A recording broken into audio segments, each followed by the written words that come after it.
Ndugu waheshimiwa wanaharakati wa Al-Kibulani Liberation Movement, na kusalimuni popote pale mlipo, nikikutakieni amani na mafanikio mema katika harakati yetu ya Al-Kibulani Liberation Movement. Nimependa kuzungumza na viongozi wote wa Al-Kibulani kwa kutumia lugha hii ya Kiswahili, ili katika mambo mengi ambayo tunayoyafanya kwa makusudi kwamba tuko tunaijenga Afrika yetu. Hii ni nchi ambayo tuko tunaijenga, na nchi inalindwa na wenye nayo. Kwa nini tunailinda? Ni kwa sababu Afrika yetu imefikia sehemu ambapo lazima vijana ndo wasimame kwa ajili ya kuipambania Afrika yao.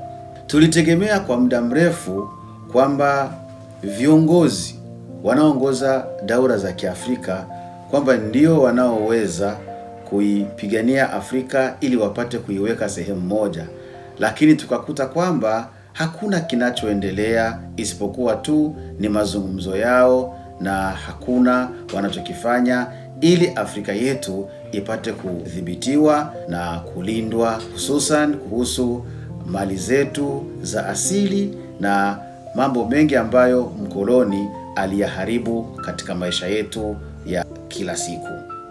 Kwa hiyo tumekusudia sasa sisi kama Waafrika kusimama kutoka pande zote za Afrika Mashariki, kuanzia Cairo hadi Afrika Kusini, Cape Town, sisi wote wa Afrika tukikamatana bega kwa bega, mkono kwa mkono, kusimamisha daula letu la Afrika.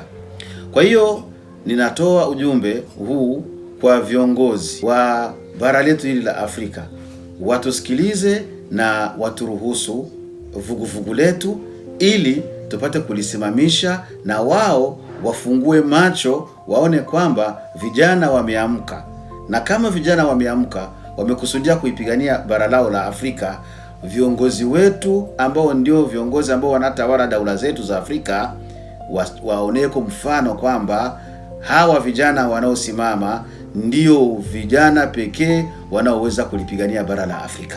Kwa hiyo tunawaita vijana wote popote pale walipo, wakiwa ni wale wanaosikia lugha nayoitumia ya Kiswahili au wale wasiosikia lugha nayoitumia ya Kiswahili, waambizane kwamba vuguvugu na harakati za kuikomboa Afrika zimeshaanza na hazitorudi nyuma. Vijana wote kutoka katika nchi zote ambazo zinasikia Kiswahili, ambao labda tuseme ni Afrika ya Mashariki, vijana wa Kiburundi, vijana wa Kikongomani, vijana wa Kitanzania, vijana wa Kikenya, huu ni mwaliko wenu, tutizame namna ya kuikomboa Afrika yetu. Vijana wa kutoka katika nchi za magharibi mwa Afrika ambao wanazungumza labda Kihausa na lugha zingine za magharibi kule, na wenyewe tunawaambia kutoka huko Cameroon, uende hadi Nigeria, uende hadi Ghana, Senegal, Ivory Coast na nchi zote za kutoka kule magharibi, tunakuiteni mjiunge pamoja na ile vuguvugu ili tuipambanie Afrika yetu.